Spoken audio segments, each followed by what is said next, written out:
Assalamualaikum warahmatullahi wabarakatuh. Perkenalkan, nama saya Kurniawan dengan NIM 202102102122, Program Studi Sistem Informasi. Baiklah, pada kesempatan kali ini saya bakal ngasih review materi dari pertemuan ke-9 sampai pertemuan ke-11 pada mata kuliah Sistem Operasi. Jadi pertama-tama kita akan membahas mengenai media penyimpanan. Apa itu media penyimpanan? Media penyimpanan itu sebenarnya adalah tempat di mana kita bisa menyimpan data atau informasi. Ada dua jenis media penyimpanan. Yang pertama, ada penyimpanan primer dan ada penyimpanan sekunder. Contohnya, pada penyimpanan primer ada RAM dan ROM. Apa itu RAM? RAM adalah tempat di mana komputer menyimpan data yang sedang digunakan saat ini oleh program atau aplikasi yang berjalan. Data di RAM ini bisa diakses dengan cepat tetapi bersifat sementara. Artinya, saat komputer dimatikan atau di-restart, data di RAM akan hilang. Yang kedua, ROM adalah jenis memori yang menyimpan data yang tidak bisa diubah atau ditulis oleh pengguna. Data di ROM ini tetap ada bahkan saat perangkat dimatikan. Jadi ROM ini lebih seperti buku petunjuk yang tetap ada di meja setiap saat. Selanjutnya, penyimpanan sekunder. Penyimpanan sekunder ini adalah tempat untuk menyimpan data dalam jangka panjang, bahkan ketika komputer dimatikan. Contohnya itu ada hard disk drive, ada solid state drive, ada USB flash, external hard disk, dan optical disk. Hard disk drive atau HDD ini adalah media penyimpanan magnetik yang umum digunakan dalam komputer. Data disimpan di piringan magnetik yang berputar dengan kecepatan tinggi di dalam casing metal. Yang kedua ada solid state drive. Dia ini adalah media penyimpanan tanpa bagian bergerak, yaitu berbasis sirkuit terpadu.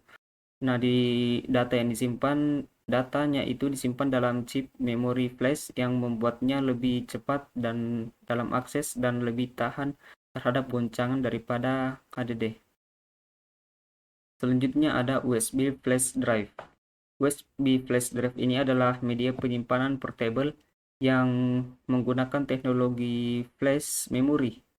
Ya, biasanya itu berukuran kecil dan mudah dibawa dan dapat dihubungkan ke port USB pada berbagai perangkat. Selanjutnya ada external hard drive. External hard drive ini adalah HDD atau SSD yang ditempatkan dalam casing eksternal dengan koneksi USB atau Thunderbolt. Dia ini digunakan untuk menyimpan data tambahan atau membuat salinan cadangan. Yang terakhir ada optical disc. Optical disc ini seperti CD, DVD, atau Blu-ray menggunakan cahaya laser untuk membaca dan menulis data pada permukaan disk optik. Umumnya itu digunakan untuk menyimpan data, musik, atau film. Selanjutnya ada ciri media penyimpanan. Pada media penyimpanan primer memiliki ciri yaitu kecepatan akses yang lebih tinggi, terus kapasitas terbatas atau kecil, dapat diakses langsung oleh CPU, harganya mahal, memori utama, dan volatile storage atau bisa dikatakan penyimpanan yang jenis penyimpanan yang kehilangan data saat perangkat itu dimatikan. Lanjut, ciri media penyimpanan pada penyimpanan sekunder, dia itu tidak dapat diakses langsung oleh CPU. Selanjutnya, kecepatan akses lebih rendah, harga lebih murah, kapasitas besar, dan dia non-volatile storage. Jadi, kita itu dapat menyimpan data bahkan ketika daya listrik dimatikan atau perangkat dimatikan.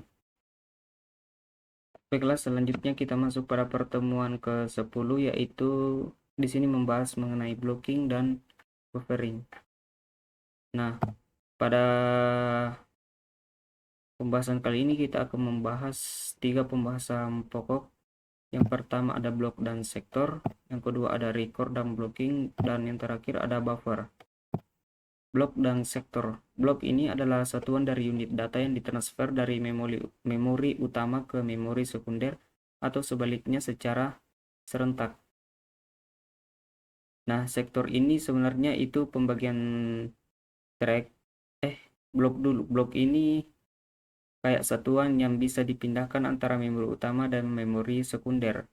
transfernya itu dilakukan secara sekaligus atau serentak. Sementara di sektor ini sebenarnya itu pembagian track di dalam blok. Jadi suatu sektor blok itu kayak potongan kecil dalam satu disk.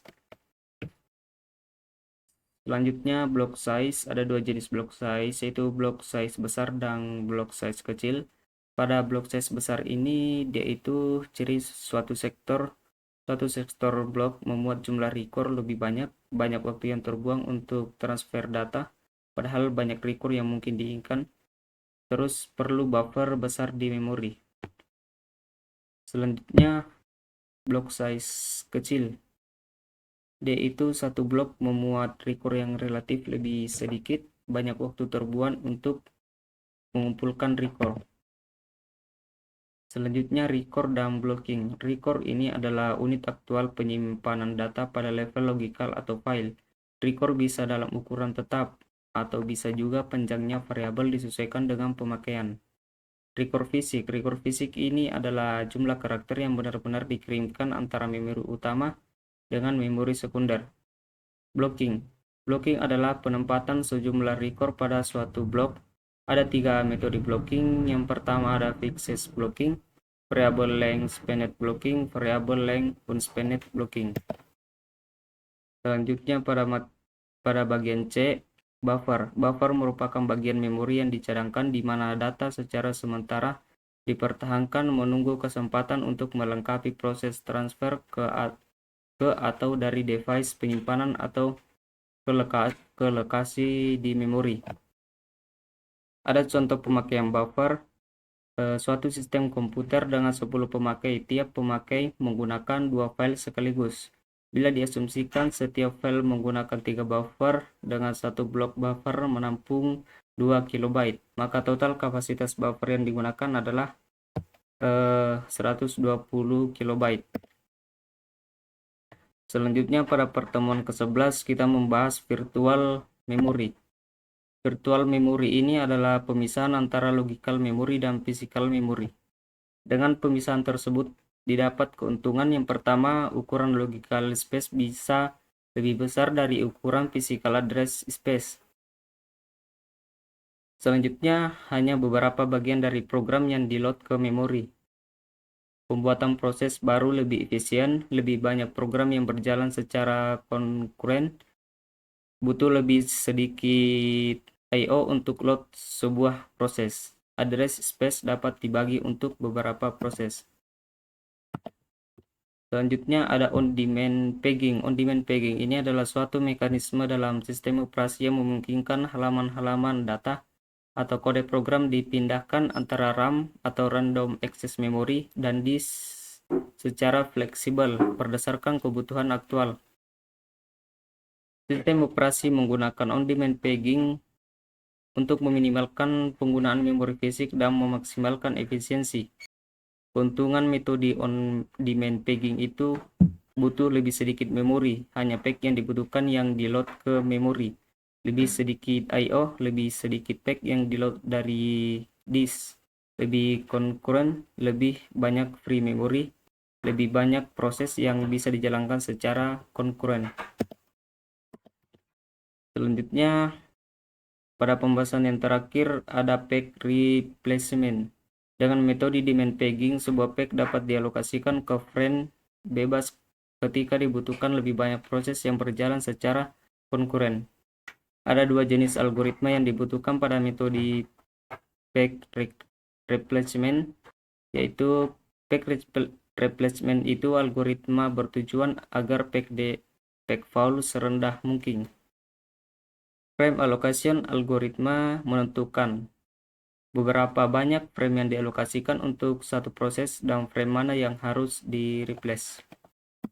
Sekian, terima kasih. Assalamualaikum warahmatullahi wabarakatuh.